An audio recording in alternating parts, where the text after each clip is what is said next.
नमस्कार दर्शक बंधु, आज हूँ 12 सेप्टेम्बर शुक्रवार। चलतु देखने आज सकाळ किसी गुरुत्वपूर्ण खबर। जदि पर्यंत वीडियो को लाइक करना वीडियो को लाइक करने सह चैनल को सब्सक्राइब कर कमेंट माध्यम जनातु आपण मैंने क्यों जिले देखुंत जहाद्वारा एभली गुरुत्वपूर्ण खबर आपण मान पाखे सर्वप्रथम पहुंच। नंबर 1 ओडिशा सरकार वसुंधरा योजना अधीन भूमिहीन और कम जमी व्यक्ति मानक जमी जोगाइवाई नुआ योजना प्रस्तुत करुछंती। राजस्व विपर्यय परिचालना मंत्री सुरेश पुजारी यह सूचना देइछंती। मंत्री पुजारी कहिछंती 5 वर्ष भितर राज्य में कई जने भूमिहीन व्यक्ति रहिबे नहीं। जो मानकर 4 डिसिमिल कम जमी थिबो सेमानकु जमी मिलिबो। जंगल जमी रहुतिबा जनजाति व्यक्ति मानकु 10 डिसिमिल जमी प्रदान करा जिवो। या सह हीराकू निर्माण समय विस्थापित होइतिबा व्यक्ति मानकु जमी पट्टा मिलिबो। मंत्री कहिछंती 22,000 रु अधिक शिक्षानुष्ठान को मध्य सरकार जमी जोगाइछंती। ए योजना ओडिशार भूमिहीनक समस्या समाधान नुआ आलोक सृष्टि करिवार आशा करा जाउछि। नंबर 2 राजधानी भुवनेश्वर में 40 कोटी व्यय आदर्श गोशाला निर्माण हेबो। एने सूचना दैछंती गृह निर्माण और नगर उन्नयन मंत्री कृष्णचंद्र महापात्र। मंत्री कहिछंती राजधानी बुला गोरु को सेठार रखाजिबो। एथिनिमंते जमी चिन्हट होई सारिछि। गोरु को गोबर मूत्र विभिन्न प्रडक्ट बाहर करा सहरांचल राजरास्तारू गोरु को हटाइबा पई 5टी स्थान में गोशाला होउछि। नंबर 3 राज्यवासी को सुशासन देवा पई राज्य सरकार पक्षरु अगस्त 26 रे आम शासन व्यवस्था आपणा जायछि। आभिमुख्य रहिछि सरकार प्रत्येक योजना परि समस्त हिताधिकारी निकट निर्दिष्ट समय पहुंची पारिबो। एथिपई पर्यायक्रम विभागीय अधिकारी जिलापाल पर्यंत समस्त बारंबार तागिद करा जायछि। हेले स्वास्थ्य विभाग भली केतेक विभाग एहाकु गुरुत्व देउनथिबा परिलक्षित होउछि। केतेक विभाग 93% लोकंक अभियोगର समाधान करुथिबा बेले स्वास्थ्य विभाग मात्र 52% रहिछि। विभागର सर्वनिम्न प्रदर्शन को गुरुवार विभागीय समीक्षा बैठक अनुष्ठित हेबाकु रहिछि। सबुठारु बड़ कथा हला जे गरीब हिताधिकारी माने सरकारी योजना को सुफल पाउनाहंती सेमानक कथा सुनिया पई सरकारक पक्षरु जनशुणाणी पोर्टल कार्यक्रम हेबा सहित मुख्यमंत्री मोहन चरण माझी निजे उपस्थित रही अभियोग शुणुछंती। प्रत्येक मुहूर्त लोकंक अभियोगର त्वरित समाधान लगी संपूर्ण विभाग को निर्देश देइछंती। नंबर 4 राज्य सरकार सरकारी पदवी और सेवार नियुक्ति पई आवेदन और परीक्षा फीस प्रदान बंद नियमावली 2032 को बातिल कर नूतन निष्पत्ति नेछंती। एणिकी अनुसूचित जाति और अनुसूचित जनजाति और भिन्नक्षम वर्ग व्यतीत अन्य समस्त प्रार्थी नियुक्ति संस्था गुड़िक परीक्षा फीस आदाय करेंगे। यह आवेदन प्रक्रियार गुणवत्ता वृद्धि अनाग्रही प्रार्थी संख्या ह्रास और योग्य आशायी को सुनिश्चित करने लक्ष्य रही। अनुपस्थित प्रार्थी कारण प्रशासन बोझ परीक्षा खर्च वृद्धि और संबल अपचय को रोकने यह पदक्षेप नि पुनश्च नियुक्ति प्रक्रिया अंशग्रहण कर प्रार्थी को आवेदन समय दी फीस संपूर्ण फेरस्त कर।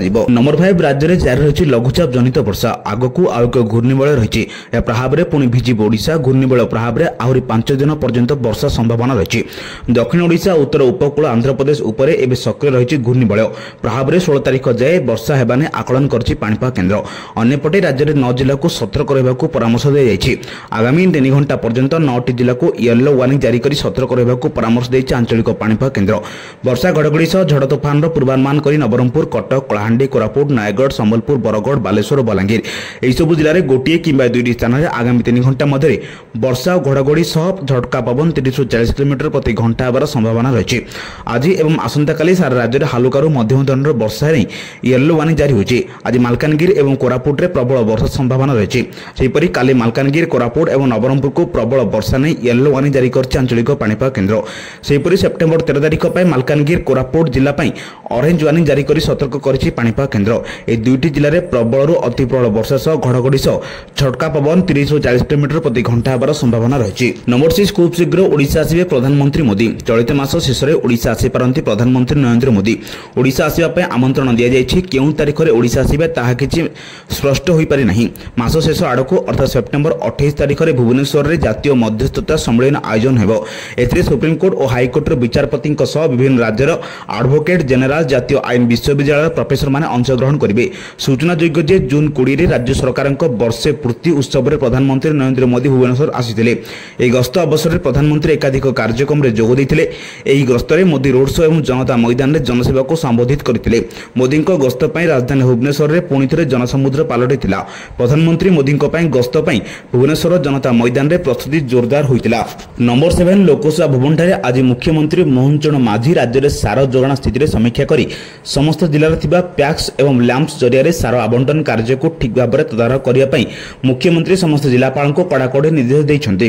କୌଣସି ପ୍ରକାର କଳାବଜାରୀ କିମ୍ବା ଗଚ୍ଛିତ କିମ୍ବା ନକଲି ସାରର ଅଭିଯୋଗ ଆସିଲେ ତୁରନ୍ତ କାର୍ଯ୍ୟାନୁଷ୍ଠାନ ଗ୍ରହଣ କରିବାକୁ ବିଭାଗୀୟ ଅଧିକାରୀଙ୍କୁ ନିର୍ଦ୍ଦେଶ ଦେଇଛନ୍ତି। ଯାଞ୍ଚ ସ୍ଥାନରେ ସାରକୁ ଜବତ ନ କରି ସେଠାରୁ ସାରକୁ ନିକଟସ୍ଥ ପ୍ୟାକ୍ସ ଏବଂ ଲ୍ୟାମ୍ପକୁ ସ୍ଥାନାନ୍ତରିତ କରି ଚାଷୀଙ୍କୁ ଆବଣ୍ଟନ କରିବା ପାଇଁ ମୁଖ୍ୟମନ୍ତ୍ରୀ ପରାମର୍ଶ ଦେଇଛନ୍ତି। ବୈଠକରେ ଜଣାପଡ଼ିଛି ଯେ ରାଜ୍ୟର ସାରର କୌଣସି ଅଭାବ ନାହିଁ। ସମସ୍ତ ଜିଲ୍ଲାରେ ଆବଶ୍ୟକତା ଅନୁଯାୟୀ ସାର ବଣ୍ଟନ କାର୍ଯ୍ୟ ସୁରୁଖୁରୁରେ ଚାଲିଛି। ସୂଚନା ଅନୁଯାୟୀ 2025 ଖରିଫ ଋତୁରେ ସେପ୍ଟେମ୍ବର 30 ସୁଦ୍ଧା ସମୁଦାୟ 9,55,000 ମେଟ୍ରିକ ଟନ୍ ସାର ଆବଶ୍ୟକ ଥିବାବେଳେ କେନ୍ଦ୍ର ସରକାର ଏହି ପରିମାଣର ସାର ଆବଣ୍ଟନ କରିଛନ୍ତି। ନମ୍ବର 8 କଟକରେ ଏନ୍ଓସି ନ ନେଲେ ମିଳିବନି ପୂଜା ମଣ୍ଡପକୁ ଆୟୋଜନ ଅନୁମତି। ପ୍ରଶାସନର ପୂଜା ପ୍ରସ୍ତୁତି ବୈଠକରେ ଜିଲ୍ଲାପାଳଙ୍କ ସୂଚନା ଦେଇଛନ୍ତି। କଟକରେ ମୋଟ 157ଟି ପୂଜା ମଣ୍ଡପ ରହିଛି। କେବଳ 117ଟି ପୂଜା ମଣ୍ଡପ ଏନ୍ଓସି ପାଇଁ ଆବେଦନ କରିଛନ୍ତି। 40ଟି ମଣ୍ଡପ ଏନ୍ଓସି ପାଇଁ ଆବେଦନ କରିନାହାନ୍ତି। ଏଥିପାଇଁ ସେମାନଙ୍କୁ ଶେଷ ସୁଯୋଗ ଦିଆଯିବ ବୋଲି କୁହାଯାଇଛି।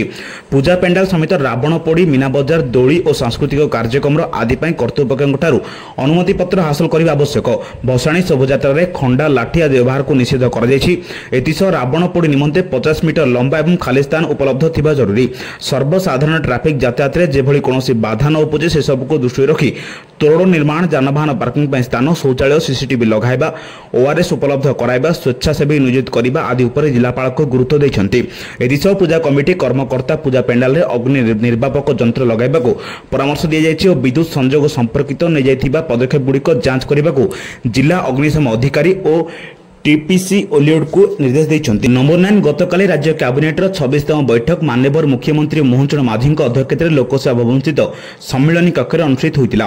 मुख्य शासन सचिव मनोज आहुजा कैबिनेट बैठक में निजाइथिबा निष्पत्ति संपर्क में गणमाध्यम को सूचना देइछन्ति। कैबिनेट बैठक में मोट 5टी विभागर 5टी प्रस्ताव आलोचना पूर्वक अनुमोदन करा जायछि। गृह और नगर उन्नयन विभाग, स्वास्थ्य और परिवार कल्याण विभाग, वाणिज्य और परिवहन विभाग, साधारण प्रशासन और साधारण अभियोग विभाग एवं पंचायत राज और पानीय जल विभाग तरफ गोटे लेखाएं एपरि मोट 5टी विभागर 5टी प्रस्ताव आगस समस्त प्रस्ताव गुड़िकर राज्य कैबिनेट बैठक में अनुमोदन लाभ करिछि। मुख्य शासन सचिव मनोज आहुजा गणमाध्यम को कहते भुवनेश्वर नुआ सहर उन्नयन योजना को राज्य कैबिनेट अनुमोदन देछि। ए प्रकल्प गोठो, पाठणा, माली, मालीपड़ा और दासपुर अंचल प्राय 800 एकर जमी को नहीं हेबो। यह एक बहु अर्थनीति वृद्धि अंचल रूपे तैयारी हेबो। नंबर 10 मुख्यमंत्री मोहन चरण माझी बहु आकांक्षित महानदी नदी तट विकास योजना को मंजूर देइछन्ति। 2025-26 रो 2027-28 मध्य एई योजना कार्यकारी हेबो एवं 3 वर्ष रे 240 कोटी टंका खर्च हेबो। विभाग राज्य सरकार निजस्व पांठिरु ए अर्थ व्यवहार करिवे। योजना मंजूरी नै मुख्यमंत्री मोहन चरण माझी महानदी ओडिशार जीवन रेखा एहार गुरुत्वपूर्ण स्थान गुड़िक परिवेश, सांस्कृतिक और आध्यात्मिक पर्यटन केन्द्र में परिणत कराजिबो। एहा राज्यर अर्थनैतिक अभिवृद्धि बड़ योगदान हेबो। योजनार प्रमुख उद्देश्य होछि नदी कूल सामाजिक सांस्कृतिक सुविधा जोगाइबा, घरोई सहभागितार जल क्रीड़ा, मनोरंजन पार्क, विज्ञान पार्क, हर्बाल उद्यान आदि मौलिक भित्तिभूमि निर्माण, नदी तटक्ष नियंत्रण, नदी जल सफा, जल संरक्षण दायी विकास कराजिबो। नंबर 11 गुरुवार सुना दर में आश्चर्यजनक ह्रास होइछि। पूर्वरु निरंतर वृद्धि पाउथिबा सुनार मूल्य प्राय 400 टंका सस्ता होइछि। तथापि 10 ग्राम 24 कैरेट सुनार दर 1,09,000 टंका पर रहिछि। एमएसपी रे अक्टोबर डेलीवरी रे 999 सुधार 10 ग्राम सुना 1,08,056 टंका बिक्री होतिला। बुधवार दिन 1,08,996 तुलन में एपर किसी सुधार होता। खबर समय 127 टंका खसी 1,08,799 टंका थिला। घरोई बजार में 24 कैरेट 10 ग्राम सुना 1,09,223 टंका खोली 412 टंका कम थिला। नंबर 12 अनेक समय आम ट्रेन टिकेट बुकिंग करथाउ किंतु हठात यात्रा बातिल करने को पड़ता है। एपरि समय टिकेट बातिल करने बदल में जदि आपण परिवार अन्य कौन सदस्य यात्रा करने को चाहती तेज भारतीय रेलवे IRCTC एक स्वतंत्र सुविधा आपण काम आसपे। यह सुविधा अनुसार यात्रा निजर कन्फर्म टिकेट नाम बदले अन्य जड़े यात्री कर सुजोग दे पारिबो। यह सुविधा केवल कन्फर्म टिकेट पे उपलब्ध। वेटिंग लिस्ट किंबा RSC टिकेट नाम बदल अनुमति नहीं। यह टिकेट केवल निकटतम संपर्क यथा माता पिता, स्वामी स्त्री, भाई भौणी किंबा पुओ झील नाम स्थानांतर कर व्यतीत यह प्रक्रिया ट्रेन छाड़बार अतिक्रम 24 घंटा पूर्व संपूर्ण करने को पड़ो। गोटे टिकेट केवल गोटे थर नाम बदल पारे। नंबर 13 आउ दिन कईटा पर देश दक्षिण पश्चिम मौसुमी वायु अपसारण आरंभ हो। इस समय किसी कारक चलित वर्ष बात्या आशंका सह बात्या वातावरण को अनुकूल करिछि। नेगेटिव IOD और ला निना सक्रिय रहिले बात्या सृष्टि निमंते परिवेश को अनुकूल करिथाय। सामुद्रिक तापमात्रा 26.5 डिग्री अधिक रहिले ए मध्य बात्या सृष्टि सांगको बात्या को अधिक घनीभूत कराए। चलित वर्ष यह सब स्थिति अनुकूल रहथिबारु बात्या सृष्टि हेबार आशंका को दृढ़ीभूत करिछि। विश्व पाणीपाग संस्था सह अनेक पाणीपाग विज्ञानी भारतर पूर्व उपकूल विशेषकर आंध्रु पश्चिम अंचल प्रभावित होइपारे बोली आशंका प्रकाश करिसंति, जहां ओडिशा पय चिंता बढ़ाई। अक्टोबर 1 रु बात्या ऋतु ओडिशा पय विपद आनिपारे बोली कहुଯାଇଛି। नंबर 14 16 सर्वदलीय बैठक 18 रु 26 जाए विधानसभा मौसुमी अधिवेशन चलिबो। 16 बाचस्पति अध्यक्षतार बसिबो सर्वदलीय बैठक।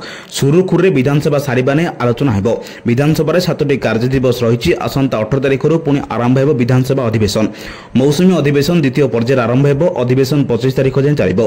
अधिवेशन रे रही 7टी कार्य दिवस। ए अधिवेशन पई आसंता 16 तारिख रे बसिबो सर्वदलीय बैठक। बाचस्पति सर्वदलीय बैठक डाकिचंती।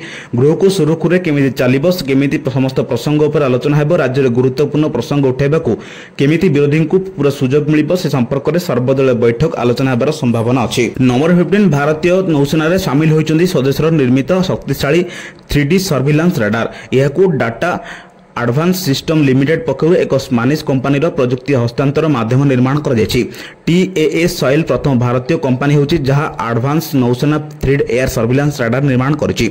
ए सफलता को भारत प्रतिरक्षा आत्मनिर्भरशील हासिल एक गुरुत्वपूर्ण संयोग भाव विवेचना करा जाय। सिस्टम को स्थानीय भाव में एकत्रित एवं समन्वित करा जायछि। ए भारतीय नौसेना युद्ध जहाजर समस्त सिस्टम सहित राडार को निर्विघ्न संयुक्त करा जायछि। एयर अंतर्भुक्त हेबा पूर्व राडार व्यापक समुद्रिक परीक्षण करा जायछि। जोंठारे एयर क्षमता पाई विभिन्न राडार क्रॉस सेक्शन रे एयर कार्य दक्षता परीक्षा करिया पाई नौसेना एवं वायु प्लाटफॉर्म गुड़िको नियुक्त कर दैथिला। नंबर 16 संपूर्ण होची रत्नभंडार मरामती काम। आरंभ हेबो गणति मणति प्रक्रिया एई मास चेष्टा करा जाउची। अक्टोबर मासरे शेष हेबो गणति मणति और हुंडी शिफ्टिंग।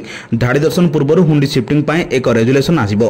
परे मुख्यमंत्री अनुमोदन लागि एवं तुरंत हुंडी शिफ्ट होई धाड़ी दर्शन आरंभ हेबो। सेपटे 4 घंटा धरी होईची श्रीमंदिर समीक्षा बैठक। श्रीमंदिर परिक्रमा समेत ए बैठक रे विभिन्न योजनार एक सविशेष समीक्षा होईची। प्रकल्प गुड़िकर स्थिति केमिति रहिछि से संपर्क में आलोचना होईची। विभिन्न प्रकल्पर बाकी थिबा काम सारिबाकू दे जायछि समय सीमा। तेबे सरकार योजना करथिया पुरी रे विभिन्न प्रकल्प समीक्षा करा जायछि। उपमुख्यमंत्री प्रहलाद परिडा, आईन मंत्री पृथ्वीराज हरिचंदन, श्रीमंदिर मुख्य प्रशासक, पुलिस जिलापाल कार्यालय कर्मचारी ओबीसीसी कर्मचारी मध्य उपस्थित रहिथिले। नंबर 17 आसंता नवेम्बर 11 रु 25 तारिख पर्यंत हेबाक थिबा दृष्टिबाधित महिला T20 विश्वकप पई गुरुवार 16 जणिया भारतीय दल घोषणा करा जायछि। दलरू ओडिशारू 4 खेलाड़ी स्थान पाइछन्ति। सेमान हेले जमुना राणी टुटू, बासिंदा हंसदा, फुल सोरेना और पार्वती मांड्री। एथिरे Australia, England, Bharat, Nepal, Pakistan, Sri Lanka, America दल अंशग्रहण करेंगे। ए टूर्नामेंटर समस्त मैच नुआदिल्ली और बेंगालुरु रे खेलाजिबो। टूर्नामेंटर पाकिस्तान खेलिबाकू थिबारु काठमांडू तृतीय भेन्यू भाबे चयन करा जायछि। हेले वर्तमान नेपाल रे देखा दैथिबा परिस्थिति कारण विकल्प भेन्यू खोजा जायछि। ए विश्वकप रे 21 लीग मैच सहित 3टी नॉट आउट मैच खेलाजिबो। समस्त देश रे करा दैथिबा खेलाड़ी को खोज प्रक्रिया 56 जनकू चयन करा जायथिला। कठिन ट्रेनिंग और चयन शिविर पर सेमानक मध्यरु 16 जणिया दल घोषणा करा जायछि। नंबर 18 हु होई बढ़ुछि भुवनेश्वर। ट्रैफिक समस्या न कहले भल। दिनकू दिन बढ़ुछि जनसंख्या। एहाको दृष्टि रखी अधिक रु अधिक सहरांचल विकास दिगरे ब्लूप्रिंट प्रस्तुत करिसेंति राज्य सरकार। गोठोपाटना, मळीपड़ा और दासपुर अंचल में प्राय 800 एकर जमी को नहीं करा जाउछि नुआ भुवनेश्वर परिकल्पना। उच्च अट्टालिका सह रास्ता, स्टोरेज, ड्रेनेज भली आनुषंगिक सुविधा रहिबो एई नुआ भुवनेश्वर रे।